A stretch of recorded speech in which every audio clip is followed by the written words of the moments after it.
આમ જો મારી વાલી બેન, આપણે એકલા રહેતા હોય ને અને આપણી નાનમથી ભૂલ થાય ને, નાની અમથી, આખી દુનિયાને ખબર પડી જાય. પણ આપણે પરિવાર હારે રહેતા હોય ને, આપણે ગમે એવડી મોટી ભૂલ થાય ને, આખી દુનિયા ભેગી કરીને પહેલાં પરિવાર આપણી ભૂલને ઢાંકી દે, આપણી ઉર્જા બની જાય. જે બહેનો પરિવારમાં હશે, આ બહેનોને સૌથી વધારે આમ ખુશી ક્યારે થાય, આનંદ ક્યારે થાય? જ્યારે એક સ્ત્રીને ખબર પડે કે માં બનવાની છે. ગાલ ફૂલીને મોટા થઈ જાય, એના જ ઘરમાં એને ઇજ્જત મળવા લાગે, ઉર્જા મળવા લાગે, સાસુઓના ડખા સોલ્વ થઈ જાય, તમારા દિલના પ્રશ્નો બધા સોલ્વ થઈ જાય, ટેન્શન બધા પૂરા થઈ જાય. તમે જોજો, જે સ્ત્રીઓ સંયુક્ત પરિવારમાં રહેતી હશે અને જોયું હશે કે માં પોતે બનવાની હોય, પણ પોતાના પતિને, માને પોતાની માં કરતાં પણ વધારે ચિંતા હોય. એટલા માટે આને પરિવાર કહેવાય. 7 વારમાં મજા બહુ આવે મોટા ભાઈ, પણ સાચી મજા તો તહેવારમાં આવે.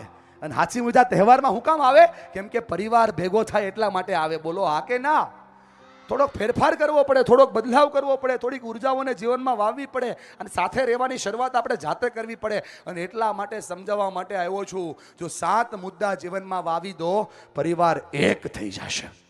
અને એમાં પહેલો અને સૌથી મહત્વનો મુદ્દો છે, સ્વીકાર કરતા શીખો. સ્વીકાર કરવા લાગો ભાઈબંધ. આપણા ઘરના, આપણા જીવનના સૌથી મોટા પ્રશ્નો, સૌથી મોટી સમસ્યાઓ કઈ છે? આપણને છે ને કોઈ બોલે એ ગમતું નથી. બાપ બોલે ને એ કાકાને ન ગમે, કાકા બોલે એ દાદાને ન ગમે, દાદીને ન ગમે, સાસુને ન ગમે, વહુને ન ગમે. વ્યવહાર કરવો ઓછો થઈ ગયો છે ને, એટલા માટે આપણને કોઈ બોલે એ ગમતું નથી, એટલે પ્રશ્નો થઈ રહ્યા છે. સમજો મારી વાત. હા, સ્વીકાર થાય ને એટલે દુનિયાના 50% પ્રોબ્લેમ આપોઆપ સોલ્વ થઈ જાય. હું નથી કહેતો, કુરુક્ષેત્રના મેદાનની અંદર ભગવાન મુરલીધર ચક્રીધર ભગવાન કૃષ્ણ એવું કહે છે કે એક્સેપ્ટ ઇઝ ઇમ્પ્રુવમેન્ટ. સ્વીકાર છે ને, સ્વીકાર એ તો સુધાર છે, સુધાર. સ્વીકાર થાય એટલે સુધાર આપોઆપ શરૂ થઈ જાય. ભાઈબંધ, આપણા બાજુવાળા વ્યક્તિની બાજુમાં બેસીને આપણે 5 વાત કરીને, 5 વાત, તો 5માંથી 4 તો આપણે ફરિયાદ કરી. આજે આવડું સરસ તમે જમવાનું કર્યું છે ને દોસ્તાર, તો 4, 5, 15, 20, 50 લોકો તો એવા હશે જ કે કહેશે કે આમાં જમવામાં એટલી ભૂલ હતી. સ્વીકાર નથી થતો ને દોસ્ત, એટલે પ્રોબ્લેમ થઈ રહ્યો છે. સ્વીકાર નથી થતો એટલે સમસ્યા થઈ રહી છે. સ્વીકાર નથી થતો તકલીફ થઈ રહી છે. સાંભળજો મારી વાલી બહેનો, સ્વીકાર થાય ને તો મન મોટું થાય, ફરિયાદ બંધ થાય અને પરિવાર ટકી જાય. સ્વીકારવું પડે કે આ મારી સાસુ છે, આવી જ હોય. અમારી વહુ છે, આવી જ હોય. અમારો ભાઈ છે, આવો જ હોય. અમારો બાપ છે, કાકા છે, દાદા છે, આવા જ હોય. અમારો સમાજ છે અને આવો જ હોય. સ્વીકારો એટલે પરિવાર એક થવા લાગે સાહેબ. સ્વીકારો એટલે ફરિયાદો બંધ થવા લાગે, પરિવાર એક થવા લાગે, ઉર્જાઓ વધવા લાગે, જીવનનો આધાર તમારી હારે જોડાવા લાગે. સ્વીકારો એટલે સમસ્યાઓ ટકવા લાગે. ખોટું ના લગાડતા બહેનો, આપણને એકલા રહેવામાં મજા બહુ આવે. ઇન્ડિપેન્ડન્સ યુ નો, કેમ કે કોઈ પૂછે નહીં આપણને. એકલા રહેવામાં આનંદ બહુ આવે.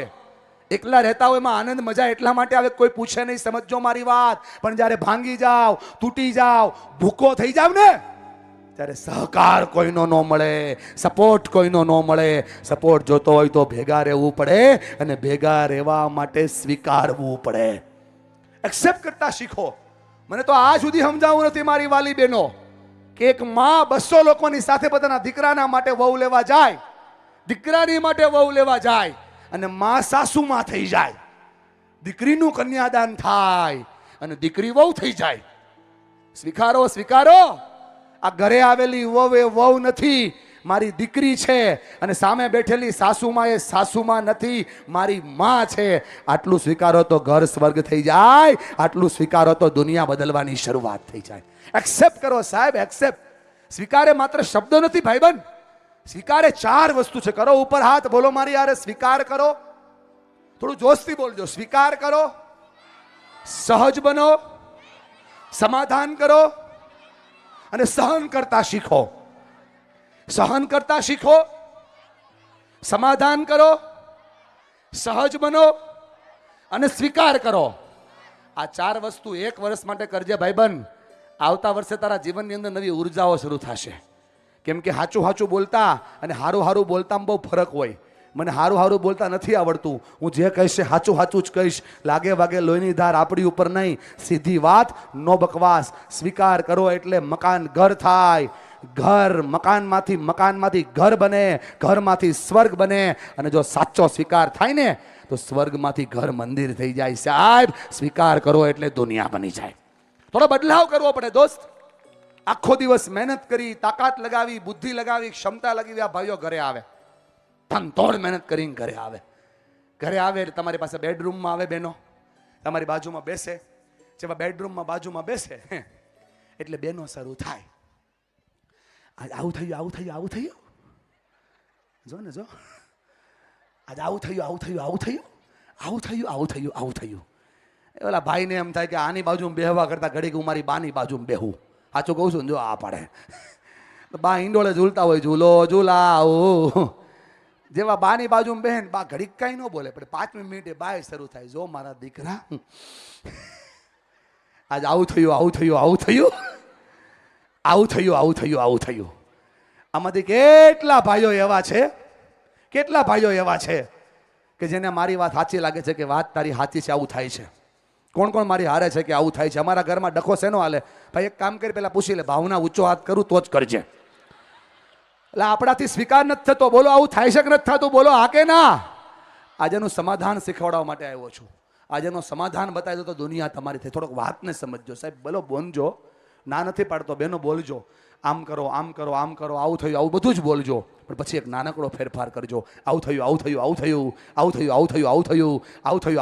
થયું, એ બોલવાનું પતાવીને પછી એક વાક્ય બોલજો કે આમાં એક ભૂલ મારી હતી. આટલું બોલો ને તો પરિવાર ટકી જાય સાહેબ. એક ભૂલ બાર કરતા રહા ગાલિબ, एक भूल बार करता रहा गालिब, धूल चेहरे पे थी और आईना साफ करता रहा गालिब. દરેક વખતે અરીસો સાફ ન કરવાનો હોય મારી વાલી બેન, ક્યારેક મોઢું સાફ કરવાનું હોય. સ્વીકારો એટલે પરિવાર ટકી જાય. બોલો હા કે ના? આમ જો ભાઈબંધ, 30 વર્ષ જૂનો કેસ ચાલતો હોય ને તમારી મોરબીની કોર્ટની અંદર, જજ બદલી ગયા પણ જવાબ ન મળતો હોય ને, ખાલી સામે વાળો માણસ જઈને ખાલી એટલું કે મારી ભૂલ હતી હો ભાઈ, કેસ પાછો ખેંચાઈ જાય. યાર સ્વીકાર કરો એટલે પરિવાર ટકી જાય, સ્વીકાર કરો એટલે સંબંધ બચી જાય. સ્વીકાર આ દુનિયા છે, નથી થતું એટલે સમસ્યા થાય છે. આજના આધુનિક યુગના માતા પિતાને બાળકો ગમતા નથી, બાળકોને માતા પિતા ગમતા નથી, અને માતા પિતા અને બાળકોને આજના વડીલો ગમતા નથી. નાની વાતોમાં ટોકે છે, નાની વાતમાં રોકે છે, આમ કરો એમ કીધા કરે છે. આપણને મજા નથી આવતી, આપણને એવું ફીલ થયા કરે કે આ લોકોને ખબર જ નથી પડતી. આજે પણ તમે તમારા બાપને જમતા 2 વાર ટોક્યો છે, એમ ના જમાય પપ્પા એમ. આપણને એને હાઇજીન નથી લાગતું, આપણને ખબર નથી પડતી કે આ શું થઈ રહ્યું છે. સાહેબ સ્વીકારો, અમારો બાપ છે, અમારી માં છે, કદાચ આજે એ હાઇજીન નહીં હોય, આજે એને કદાચ બરાબર ફાવતું નહીં હોય દોસ્તાર, પણ ભૂલી ન જા કે તું 1.5 વર્ષની હતી, 2 વર્ષનો હતો, ત્યારે તને ચાવતાય નહોતું આવડતું બેટા, ત્યારે તારી માએ પેલો ચોખવાનો દાણો ચાવીને તારા મોઢામાં મૂક્યો તો. સાહેબ એને સ્વીકારો એટલે પરિવાર ટકી જાય. આ મકાન નથી કે રિનોવેટ થઈ જાય, કરીએ ને આપણે મકાન, ન ગમતું એટલે રિનોવેટ કરીએ. આ મકાન નથી કે રિનોવેટ થઈ જાય. આ મોબાઈલ નથી ભાઈબંધ કે અપડેટ થઈ જાય. આ માવતર છે યાર, આ જેવા છે ને એવા જ રહેશે. સ્વીકારો એટલે પરિવાર બચી જાય, સ્વીકારો એટલે જીવન બચી જાય.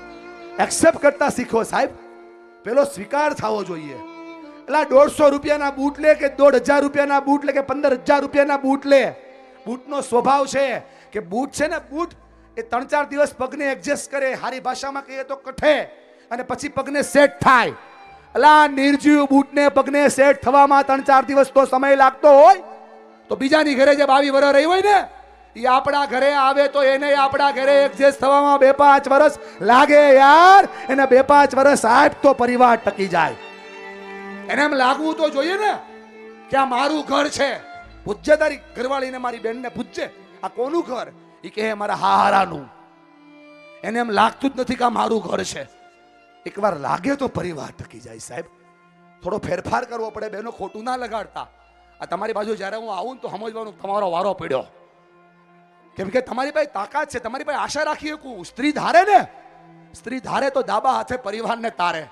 રસોડામાં ઊભી રહી જાય, અન્નપૂર્ણા થઈ જાય, છોકરાઓ જમાડે અનસુયા થઈ જાય, બાળકોને ભણાવે સરસ્વતી થઈ જાય, પ્રશ્ન તકલીફ આવે લડી જાય, રણચંડી ચામુંડા ચંડિકા થઈ જાય, ઘરના પ્રશ્નોને અમે લડતી માં ઉમિયા થઈ જાય. અને પતિ જો ગોઠણીયા ભર થયો હોય ને બેન, તો ખંભેથી ખંભો મિલાવી અને પતિ માટે સાવિત્રી થઈ જાય. સાહેબ સ્ત્રી ધારે તો દાબા હાથે પરિવારને તારે, અને આજ સ્ત્રી ધારે તો 3 ઇંચની જુબાન વડે પરિવારને પતાવે. 3 ઇંચની જુબાન વડે પરિવારને પતાવે. આ નથી થતું એટલે સમસ્યાઓ થઈ રહી છે. થોડુંક સહજ બનવું પડશે બેન. માત્ર સ્વીકાર પણ કામ નહીં કરે. અદબ છોડી દે બેન. થોડુંક સહજ બનવું પડશે. તારી 15,000ની નોકરી શરૂ થઈ ને ત્યારથી તું ઘરમાં પીએમની જેમ ફરીશો. તને એમ લાગે છે ઘરનું જ આવશે બેન. તમારા જેવા 25 લાખના મેળો છો મારી વાલી બેન. સાંભળ, માતા પિતાના આશીર્વાદથી, ગુરુના આશીર્વાદથી, મારા ઈષ્ટદેવોની કૃપાથી તમારા જેવા 25 લાખ લોકોને મેળો છું. અને સાચું જ કહું છું, તું બોલ ને એ તો મને સંભળાય, તું ન બોલ ને એ મને સંભળાય. જય બાગેશ્વર ધામ સરકાર. સમજાય ને? થોડુંક સહજ થવું પડે ભાઈ. ઘરે ડોક્ટર આવે છે, વકીલ આવે છે, એન્જિનિયર આવે છે, ચાર્ટર્ડ એકાઉન્ટન્ટ આવે છે, ઘરે મોટી કંપનીનો માલિક આવે છે, ઘરે મોટો બિઝનેસમેન આવે છે ભાઈબંધ.